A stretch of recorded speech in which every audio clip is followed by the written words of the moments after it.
بسم اللہ الرحمن الرحیم۔ السلام علیکم ناظرین۔ قرآن کے متعلق ذکر چل رہا ہے، پہلے جتنے بھی بیان ہوئے ہیں۔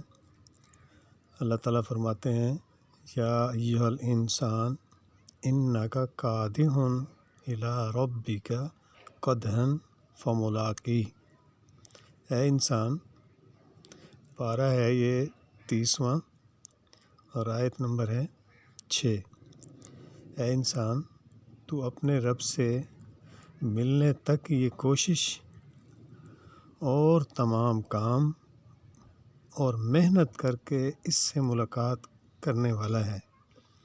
محنتیں کر کے مطلب نیکی میں اتنی محنتیں کر کہ تجھے سرخ رو ہونا ہے، اللہ تعالیٰ سے ملاقات کرنی ہے۔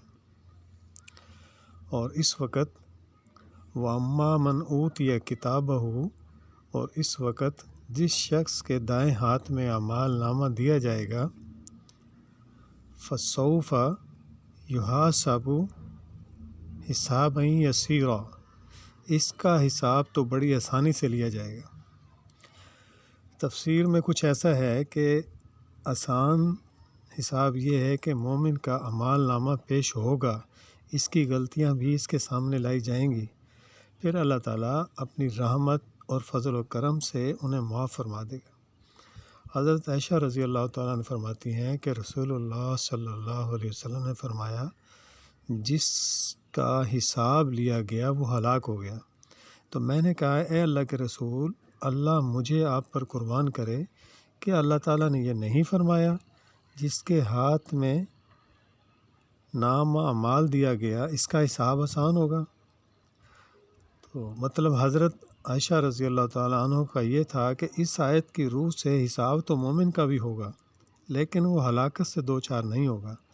آپ صلی اللہ علیہ وسلم نے وضاحت فرمائی، یہ تو پیشی ہے، یعنی مومن کے ساتھ معاملہ حساب کا نہیں ہوگا، مومن کے ساتھ، لفظ یاد رکھنا، مومن کے ساتھ۔